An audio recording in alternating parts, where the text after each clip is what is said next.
Dutiyampi sanghang saranang gacchāmi Tatiyampi buddhaṃ saranang gacchāmi Tisarana gamanang sampunnaṃ Padinādāna vīramani sikkhapadam samadhiyāmi Musāvātā vīramani sikkhapadam Appamādhīna sampādhīta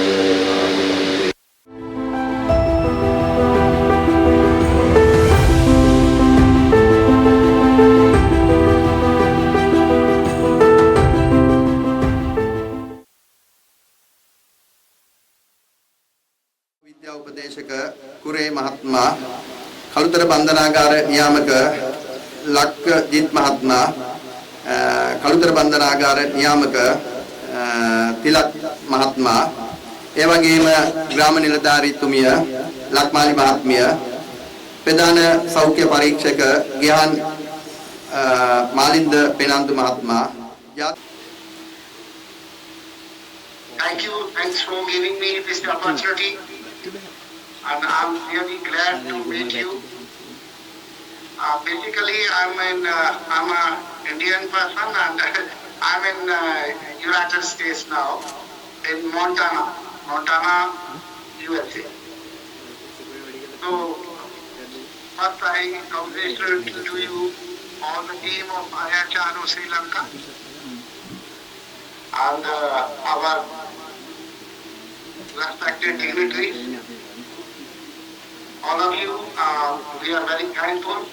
There's a vision for the service to the public through IHRO. We have started this vision in the year of 2009 from India. Now we are working across 59 countries all over the world. It's an idea which representing themselves, our representative, our dignitaries, who believe the philosophy of Vasudhaiva Kutumbakam, like the whole world is a family. I will tell you we were alive, it's the service to the public, it's the service to the community, it's the service to our brotherhood.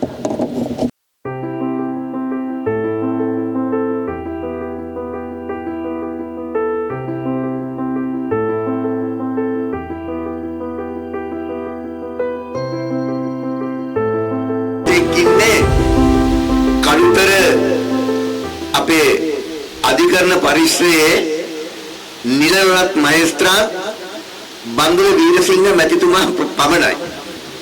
එසා එතුමා ප්‍රධාන සම්භාවනීය සියලුම මහත්මීන්ගෙන් අවසරයි. ඒ නම නොදැන සිටීමත් හරි වටිනවා. හේතුව මොකද? මට විනාඩි 20යිනේ කතා කරන්න දීලා තියෙන්නේ. ඒ නිසා විනාඩි 20 මට උපරිම ප්‍රයෝජනය ගන්නත් පුළුවන්. මානව හිමිකම් සිංහලෙන් කිව්වත් ඉංග්‍රීසියෙන් කිව්වත් මේ අදහස හොඳට අතට ගත්තාම හිතට ගත්තාම සිංහලයන් හැටියට ලාංකිකයන් හැටියට මට අපිට මේක දැනෙන්නේ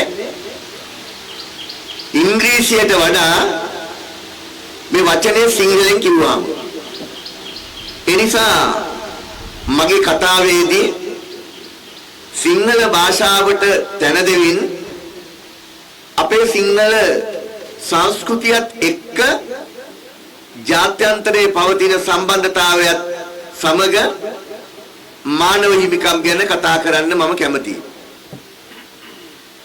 මිනිසා කියන සත්වයා මේ විශ්වය තුල ඉන්න අපූර්වම සත්වයා. එයා සුවිශේෂ සත්වෙක්. මිනිසාගේ තියෙන විශේෂත්වය තමයි අනිත් සතුන්ට වඩා හිතන්න පුළුවන් හැකියාව තියෙනවා. අනිත් සතුන්ට එහෙම සිතීමේ සහ විමසීමේ හැකියාව නැහැ. හැබැයි පුරුදු කරලා ගත්තාම තිරස්චීන සතුන්ට වුණත් හිතන්න පුළුවන්.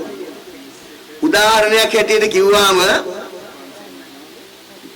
කරත්තේ බඳින ගවයන්ගෙන් අපේ ලාංකිකයෝ අපූර්වට වැඩ ගත්තා. ඒ වැඩ ගත්තේ මොකද?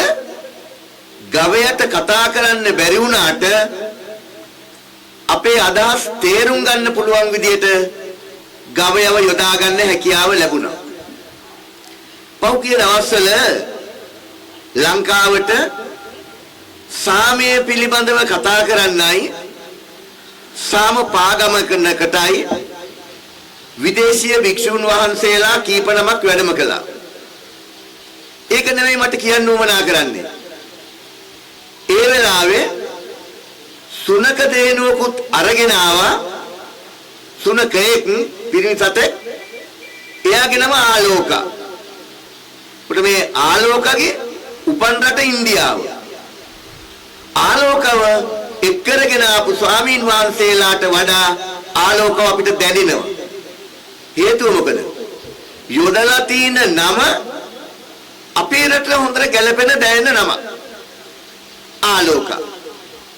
ඉතින් මම මේ ඔබට සරලව කිව්වේ මිනිස්සුන්ට විතරක් නෙමෙයි සත්තුන්ටත් තියෙන අයිතිවාසිකම්. මේ මානව හිමිකම් ඇතුලේ ලොකු කතන්දරයක් තියෙනවා. මේ පිළිබඳව කතා කරනකොට මානව හිමිකම් මේ ලෝකේ මිනිසාට හිතන්න මතන්න පුළුවන් වුණාට පස්සේ මිනිස් ශිෂ්ටාචාරයේ මිනිස් අයිතිවාසිකම් නැති වෙලා ගිය වෙලාවක ක්‍රිස්තු පූර්ව 6 වන සියවසේ ಭಾರತයේ පහළ වුණ තාපසයෝ ආජීවකයෝ අචේලකයෝ සචේලකයෝ නිගණ්ඨයෝ පරිබ්‍රාජකයෝ සත්‍යාසුවරු මේ කියන ආගමික නායකයෝ ಭಾರತೀಯ ශිෂ්ටාචාරයට අනුව අයිතිවාසිකම් ගැන කතා කරනවා. එතෙන්දී බ්‍රාහ්මණ සංස්කෘතියට අනුව මිනිසුන්ගේ අයිතිවාසිකම් නැත්තටම නැති කරලා දැම්මයි කිව්වත් වැරද්දක් නැහැ.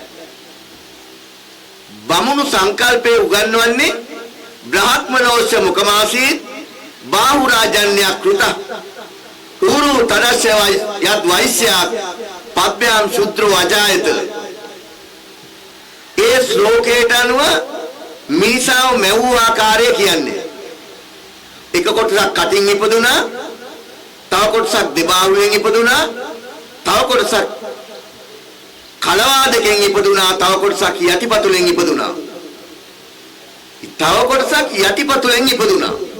යටිපතුලෙන් ඉපදුනායි කියන පිරිසට මොනම අයිතිවාසිකමක්වත් තිබුණේ නැහැ. නිදසුනක් හැටියට කියනවනම් බල්ලෙක්, බලලෙක්, කපුටෙක්, සතෙක්, මදුරුවෙක්, මැස්සෙක් මරණ තරමටවත් පවු නැහැ. ඒගොල්ලෝ මරලා දැම්මා. හැබැයි කටින් ඉපදුන බමුණෙකුට මරන්න ඕනේ නැහැ, ගහන්න ඕනේ නැහැ. රවල වැළුවක් ආත්ම ගානක් අපාය උපදිනවලු. මේ විදිහට මිනිස් අයිතිවාසිකම් එදා ඉතිහාසයේ සිට අහිමි වෙලා වෙන වෙලාවේදී මේක ආගමකට, ජාතියකට පක්ෂපාතීව කියන කතාවක් නෙවෙයි. මට මේ දුන්න ෆයිල් එකෙත් වන් තියෙන සමහර කොටස් මේ කෙටි වෙලාව තුල කියවලා බැලුවා. මිනිස් ශිෂ්ටාචාරයේ මෑත ඉතිහාසයේ 1945 46 82 72 මේ වගන්ති තොරතුරු අරගෙන බලනකොට ක්‍රිස්තුපූර්ව 6 වෙනි සියවසේ පහළ වුණ බුදුහාමුදුරුවෝ මිනිසුන්ගේ අයිතිවාසිකම් වෙනුවෙන් අපූර්වට පෙනී සිටිය මානව චරිතය. කරණීයමෙත්ත සූත්‍රය කියලා බුද්ධ ආගමේ ත්‍රිපිටකයේ තියෙන සූත්‍රයක්. ඒකේ නම මෙන්න එහෙම කතාවක්. භූතාවා සම්භවේසීවා සබ්බේ සත්තා භවන්තු සුඛිතත්තා. ඉපදුන සතා නෙමෙයි, ඉපදුන දරුවා නෙමෙයි, මව් කුසේ ගැබ්ගත් දරුවට ලෝකේ මානව හිමිකම් පිළිබඳව ඇත්ත වශයෙන්ම ලෝකවාසීන්ට දැනුනේ දෙවන ලෝක යුද්ධයෙන් පස්සේ.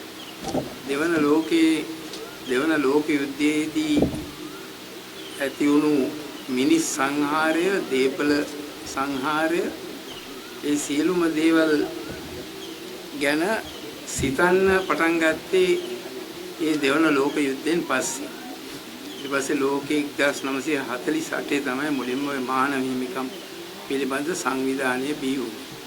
ඊට පස්සේ මද ලංකාවේ මානව හිමිකම් ගැන බොහෝ දෙනා කතා වෙනවා. ඒ වගේම මානව හිමිකම් සංවිධාන මගින් ඇත්තම ඒ අසරණ තත්වයට පත්වෙච්ච විඳිතයන්ට විශාල සේවයක් වෙනවා. විශේෂයෙන්ම මානව හිමිකම් උල්ලංඝනය වෙච්ච අවස්ථාවේදී යම් කිසි පුද්ගලයෙකුට ඒ සම්බන්ධයෙන් තම අයිතිවාසිකම් ඉල්ලා සිටීමේදී පළවෙනිම කෙටි කාලයක් මාස 3ක් ඇතුළත තමයි දරු අධිකරණයට එන්න වෙන්නේ. ඒක තමුන්ගේ අයිතිවාසිකම් පිළිබඳ ඉල්ලීම කරන්න වෙන්නේ ශ්‍රී ලංකාවේ ශ්‍රේෂ්ඨාධිකරණය හරහා. ශ්‍රේෂ්ඨාධිකරණයට විතරයි ඒ සම්බන්ධයෙන් බලතල ලබා දීලා තියෙන්නේ. දැන් අත් වශයෙන්ම දැන් කාලය පැමිණලා තිනවා. ඒවා විමර්ශනගත කළා මේ අනෙකුත් ප්‍රාදේශීය අධිකරණ වලට මේ අවස්ථාව ලබා දෙන්න. එතකොට බොහෝ දෙනාට මේ මානව හිමිකම් පිළිබඳව තමන්ට වෙච්ච අසාධාරණය පිළිබඳව යුක්ති ඉටු කර ගැනීමට හැකි වෙනවා. ඒ වගේම මානව හිමිකම් පිළිබඳව ශ්‍රේෂ්ඨාධිකරණයේ නඩුවක් පවරන්න ගියාම ඒ පුද්ගලයාට විශාල මුදලක් වැය වෙනවා. එතකොට ඒ අවස්ථාවේදී මේ මානව හිමිකම් සංවිධානය බොහෝ කැපකිරීමක් කරනවා. ඒ නඩුවේ අධිකරණයට යන්න පෙර ඒ පිළිබඳව සියලුම විමර්ශනයක් කළා ඔවුන්ට පුළුවන් යම්කිසි තීන්දුවක් ලබා දෙන්න. ඒක ඊට වැදගත් මානව හිමිකම් කඩවිච්ච වින්දිතේකට. දැන් ඒක තවත් උල්ලුලලා ගිහලා තියෙනවා. දැන් ගෘහස්ත ප්‍රචණ්ඩ ක්‍රියා සම්බන්ධයෙන් නව අනපනත් පැමිණලා තියෙනවා. ඒ වගේම ළමා අපචාර විශේෂයෙන්ම ළමයින්ට වෙන අසාධාරණ හැම පැත්තෙම බොහොම සැලකිල්ලට ගෙනගෙන 1995 අංක 22 කියලා පනතකුත් ඉදිරිපත් කරලා තියෙනවා. නමුත් වෙලා තියෙන්නේ මිනිසුන්ගේ තියෙන දරිද්‍රතාවය මත බොහෝ වෙලාවට තමන්ට යුක්තිය ඉෂ්ට කර ගැනීමට තියෙන අවස්ථාව බොහොම අල්ප වෙලා තියෙනවා. ඒ කෙසේ හෝ යම් කිසි මට්ටමකට සහනයක් ලබා ගන්න මේ මානව හිමිකම් සංවිධාන බොහෝ සෙයින් උදව් වෙලා තියෙනවා. ඒ අනුව බලනකොට මේ අද ආරම්භ කරන ලද මේ මානව හිමිකම් ශාඛාව මම හිතනවා මේ කළුතර දිස්ත්‍රික් ජනතාවට විශාල සේවයක් ඉටු කරන්න ඕන්ට හැකි වේවි කියලා මම ප්‍රාර්ථනා කරනවා. ඕන්ට ඒ ශක්තිය, ධෛර්යය සහ වාසනාව ලැබී කියලා මම මගේ සුභාශිර්වාදය මේ සංවිධානයට ප්‍රදානය කරනවා.